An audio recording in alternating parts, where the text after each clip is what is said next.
Italy کے شہر Vatican city کے میوزیم میں ایک خوبصورت مجسمہ ہے۔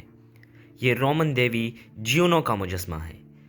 رومن میتھ کے مطابق یہ سب سے بڑے دیوتا جوپیٹر کی بیوی ہے۔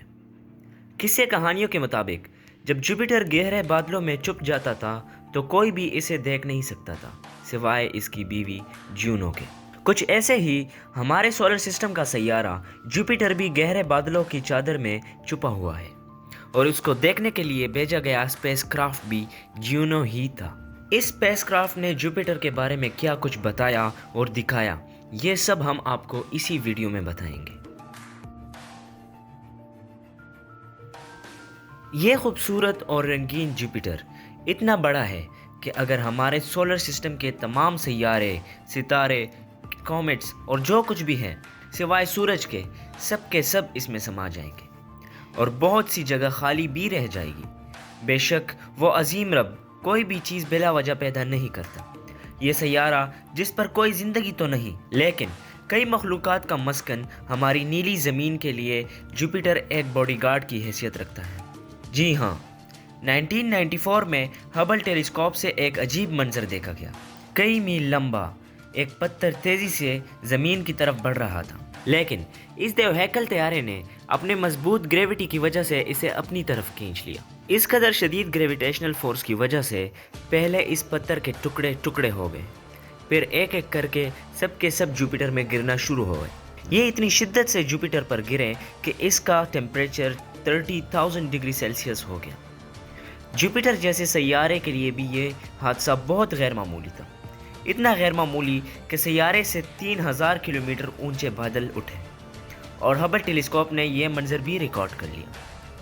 سوچے اگر جوپیٹر نہ ہوتا تو آج اس زمین پر کچھ بھی نہ ہوتا، شاید یہ زمین بھی نہ ہوتا۔ کیونکہ اتنے بڑے سیارے کی یہ حالت ہوئی تو ہماری زمین کے ساتھ کیا ہوتا؟ اس سے یہ بات تو واضح ہے کہ جوپیٹر ہماری زمین کا باڈی گارڈ ہے، کیونکہ یہ ایسے بے شمار پتھروں کو یا تو اپنی طرف کھینچ لیتا ہے یا ان کا راستہ بدل کر دوسری سمت میں بھیج دیتا ہے۔ اکثر ماہرین مذاق کے طور پر کہتے ہیں کہ جوپیٹر سورج بننا چاہتا تھا، لیکن اسے اور بڑا ہونا تھا جو کہ نہ ہو سکا۔ ایسا اس لیے کہتے ہیں کہ بگ بینگ کے بعد جب ہمارا سولر سسٹم وجود میں آیا تو سورج کے ارد گرد کئی پارٹیکل تیر رہے تھے۔ یہ پارٹیکلز ایک ہو گئے اور ایک بہت بڑی باڈی کا روپ اختیار کر لیا، اور یہ باڈی دراصل ہمارا جوپیٹر ہی تھا۔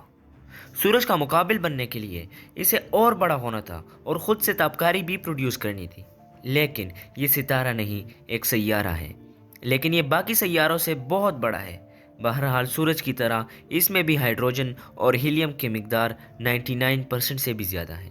جوپیٹر کے وجود میں آنے کے بعد 1 ارب سال مزید گزرے، لیکن دلچسپ بات یہ تھی کہ سورج اور جوپیٹر سے تھوڑی سی ڈسٹ اور گیس اب بھی باقی تھی۔ اس تھوڑی سی ڈسٹ اور گیس سے ہمارا باقی کا پورا سولر سسٹم وجود میں آیا، جس میں تمام سیارے، ستارے، چاند، کومیٹس وغیرہ سب کچھ شامل تھا۔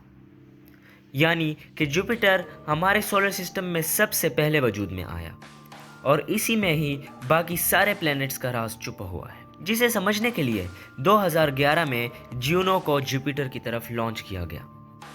یہ جیونو 2016 میں 96 کروڑ کلومیٹر سے زیادہ کا سفر طے کرنے کے بعد جوپیٹر کے آربٹ میں پہنچا۔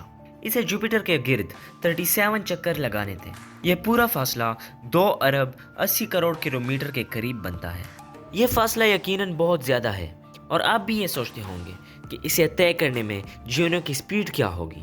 تو دوستو، جیونو انسان کی بنائی گئی سب سے فاسٹیسٹ مشین بن گئی تھی، جس کی سپیڈ جوپیٹر کے قریب 2,50,000 کلومیٹر فی گھنٹہ ہو گئی تھی۔ اب جانتے ہیں کہ جیونو نے ہمیں جو معلومات دی، اس کے مطابق اگر آپ جوپیٹر پر جائیں تو کیا ہوگا۔ جوپیٹر پر دن تقریباً 10 گھنٹے کا ہی ہوتا ہے، لیکن یہاں سال 4,333 دن کا ہوتا ہے، تقریباً زمین کے 12 سالوں کے برابر۔ جوپیٹر کی بے پناہ گریوٹی کی وجہ سے وہاں ہمارا وزن بھی کافی زیادہ ہوتا ہے۔ آپ جوپیٹر پر لینڈ نہیں کر سکتے، کیونکہ یہ چاند کی طرح ریتیلا یا باقی پلینٹس کی طرح پتریلا نہیں ہے، بلکہ گیس سے ڈھکا ہوا ہے۔ جوپیٹر کا ڈائیمیٹر 1,42,984 کلومیٹر ہے، تو جب آپ اس کے سطح کے نیچے اتریں گے تو اس کی گریوٹی آپ کو 1,77,000 کلومیٹر کی رفتار سے نیچے کھینچے گی۔